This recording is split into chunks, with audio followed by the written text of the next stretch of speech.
Hello, everybody. It is January 31st, 2026, here in the United States of America. I apologize for the lack of content last week. My gas line actually ruptured, and it being as cold as it is out, that's a bit of an emergency, and I had to get that fixed. It is fixed now. My house now has heat, but this is another reason why next year I am investing in a large wood burner so that this doesn't happen. I would like to use the wood burner chiefly in the winter when need be, and the gas would remain as a backup if I were to run out of wood or maybe just didn't get up in the middle of the night to put another log in the wood stove. Gas is also very expensive. I pay quite a bit a month during the winter months to heat my house, and I would rather chop some wood throughout the summer and build up a good bit of it for winter than pay what I do for gas over November, December, January, and February, and partly through March. It's very expensive. But anyways, let's get down to let's move on to the topic at hand here, and that is Iran. What is happening with Iran? What is the West's strategy in regard to Iran? Now, several weeks ago, there were large-scale protests that broke out in Iran, mostly over economic issues. Now, that protest was spurred on and taken advantage of by Western intelligence agencies. Large amounts of Starlink receivers were shipped into the country and used by protesters with the aim of starting an actual rebellion against the Iranian government. Firearms were reportedly shipped in, and this appeared to be the beginning stages of a Western-backed civil war. Now, this has happened a few times over the last 20 years in the Arab world. You have Libya, Syria are the two main prime examples I can think of, and that same playbook was used on Iran. That's just the reality of it. That's the truth. That is what Western intelligence agencies do when they don't like a government. That's not conjecture. That's not conspiratorial talk. I'm not placing judgment on that, but that is the strategy used. And it failed. The Iranian government was able to suppress the uprisings. Now, some people say that in the process of doing so, the Iranian government killed upwards of 30 to 40,000 of their own citizens. Now, I saw these reports as well. To me, the numbers don't quite add up. Now, I'm sure the Iranian government did use lethal force to put down this attempted uprising against the government, but those are some extremely high numbers, and killing that many people in such a short amount of time just doesn't really seem plausible to me. You would have to just machine gun hundreds of men and women in the streets every single day, all over the entire country. I mean, that amount of blood spilled is pretty hard to hide. Now, I did see pictures of people in body bags, and there were quite a few. Yes, but 30 to 40,000 people killed? I personally don't think so. Now, those are propaganda numbers meant to rile up anger and animosity towards the Iranian government and isolate them even further. Now, it appears to have worked because people that don't know any better see those numbers and they say, my God, this is terrible. The Ayatollah really has to go. Now, I'm not saying that the Iranian government is a good government. I'm not saying I support the Ayatollah. This is a channel where I do analysis. I don't get on here to moralize about particular governments. I'm not an activist. That's not what this channel is for. I'm a political realist who likes to do analysis because I enjoy it. So I'm not passing judgment on the Iranian government. It is inevitable that any government will use lethal force if necessary to ensure its own survival. Now, keep in mind there actually is a fair bit of support for the Ayatollahs within Iran. And there's actually a lot of animosity towards Israel in Iran. So even if a particular Iranian doesn't like the Ayatollah, that doesn't necessarily mean they like Israel. And if this appears to be some kind of uprising partly funded by Israeli intelligence services, then I would probably expect that person to side to put their grudges against the Ayatollah to the side and side with the governments. Because, again, like I said, just because someone doesn't like the Ayatollahs doesn't mean they're big fans of Israel. Israel did kill quite a few civilians in the 12-day war, and there were quite a few people caught in the crossfire of that who weren't necessarily fans of the Ayatollah, but were killed nonetheless. So there's a bit of animosity towards Israel in Iran, regardless. Iran is also a very ethnically and culturally diverse nation. There's a lot of Kurds, Armenians, other ethnic groups. Not all of these ethnic groups have explicit loyalty to the Ayatollahs. Western intelligence agencies often use these groups to inflame tensions within the country. That's just the name of the game. That's how it goes. This is one of the problems, though, with having a large and ethnically and culturally and religiously diverse country. There's always a lot of social fracture points that outside enemies can take advantage of, and that is one of Iran's weak points, is that it is, yes, indeed, a culturally diverse and ethnically diverse nation with quite a bit of social animosity between some of the different groups for historical reasons. Now, that being said, as I mentioned before, the coup failed.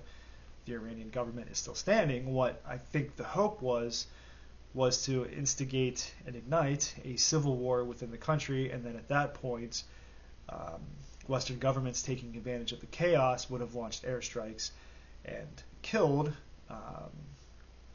notable and important members of the government, up to and including the Ayatollah himself. I'm sure they would have targeted, again, high-ranking members of the military, perhaps the president, very likely the supreme leader, and then in the power vacuum that would follow that,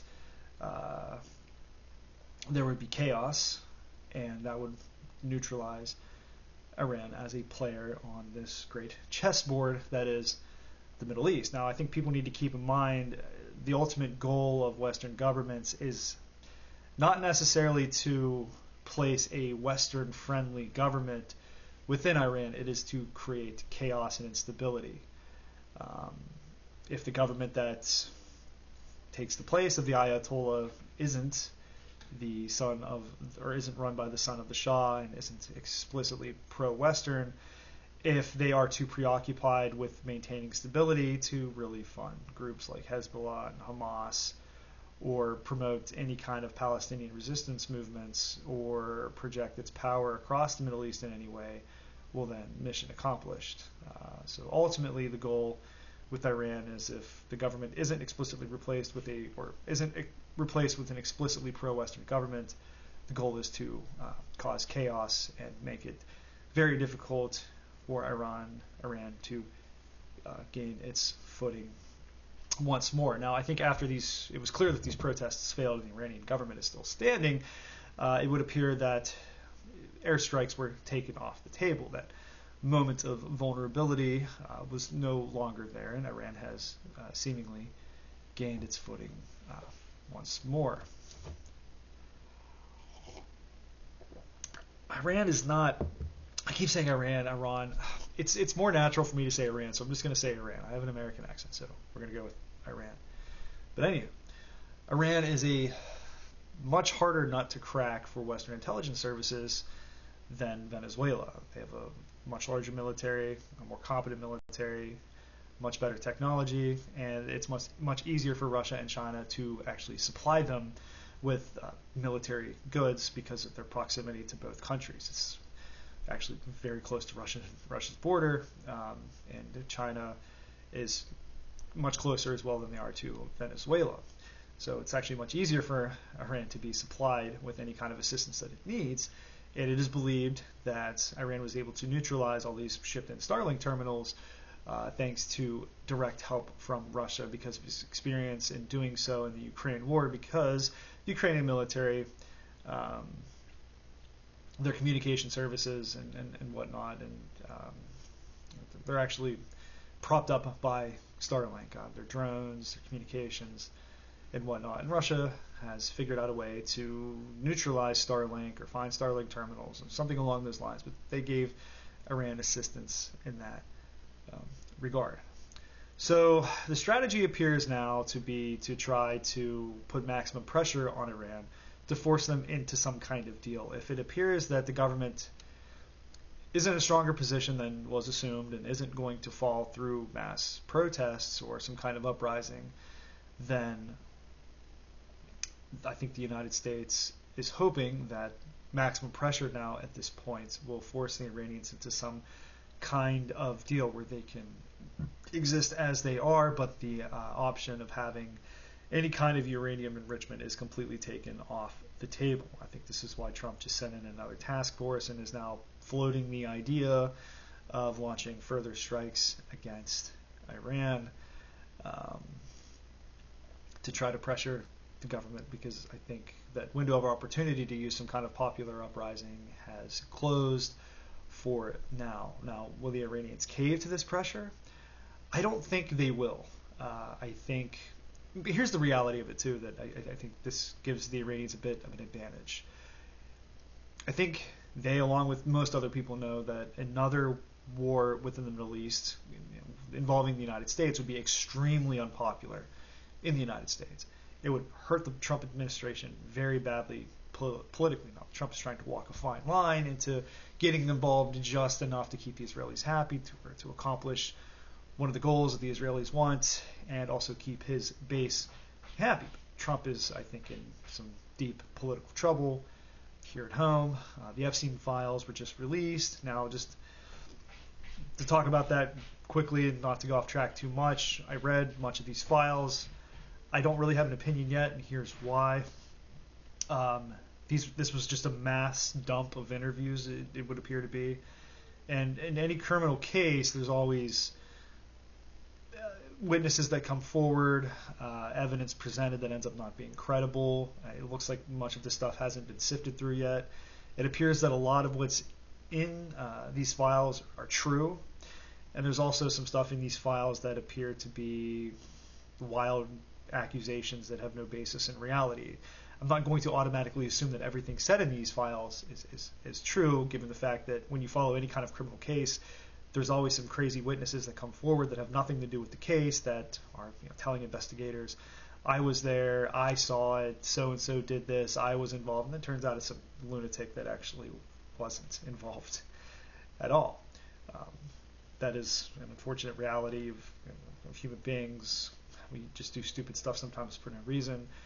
So in regard to these files, I'm going to wait and see what happens. And this is very damaging for a lot of people, though. And again, a lot of what's in there is probably true, but it's also hard to tell what in there wasn't really sifted through very well and may not be true. I don't know. But anyways, to move on from that, Trump still is going to face a lot of political turmoil over these files because he is mentioned in them. And of course, everyone who doesn't like him is going to use this to get him out of office. So he's going to be in a little political hot water here at home. And then also, too, his base, who is already unhappy with him, certainly doesn't want another war in the Middle East. Now, Trump is very cognizant and aware of this. So the Iranians, I'm sure, are probably hedging their bets and saying, you know what, I dare you, launch a strike. Go ahead, do it. Get involved in another war.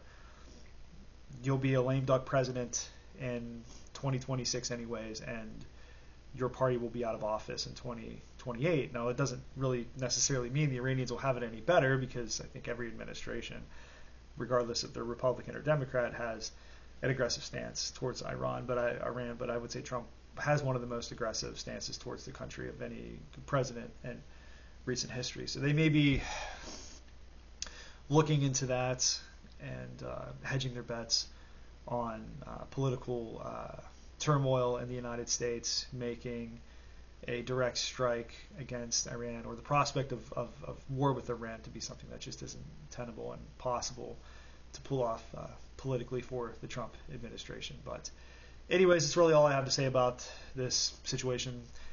This is just more of this chess match between the Israeli government and the Iranians over who gets to be the most influential country in the Middle East. And I think much of the Middle East is trying to wash their hands of this conflict, and they don't want involved in it directly. A, they don't like Israel, and B, they don't want to draw the ire of the United States. They'd rather just be as neutral as possible while maybe showing Iran just a little bit of support,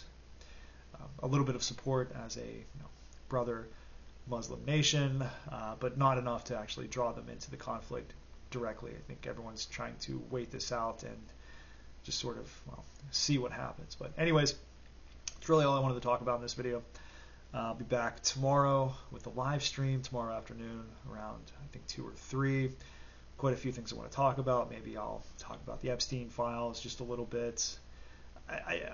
To be honest with you, though, I don't like talking too much about the files. I'm not going to get emotional about it. It's hard to say, well, what's true and what isn't. I know a lot of it's true. Some of it might not be. I don't know.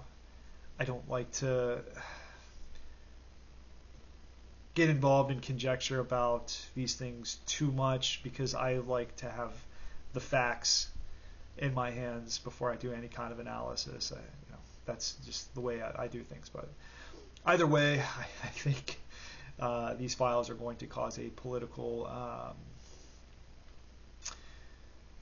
I don't like to curse in my videos, but it's going to cause a bit of a storm here in the U.S. because of how inflammatory they are. So I'm just going to kind of sit back and watch the chaos and wait to see what happens. But anyways, I hope everyone out there has a fantastic day. Stay warm if you're here in the States and the area that we just had this massive storm. It's still very cold outside. I think it's like 5 or 6 degrees right now, which it's not as cold as it is in Siberia. I know if anyone is living there watching this, but it's pretty cold for Ohio. So anyways, yeah, stay warm. I hope everyone's power is still on. Drive safe if the roads are bad, and take it easy.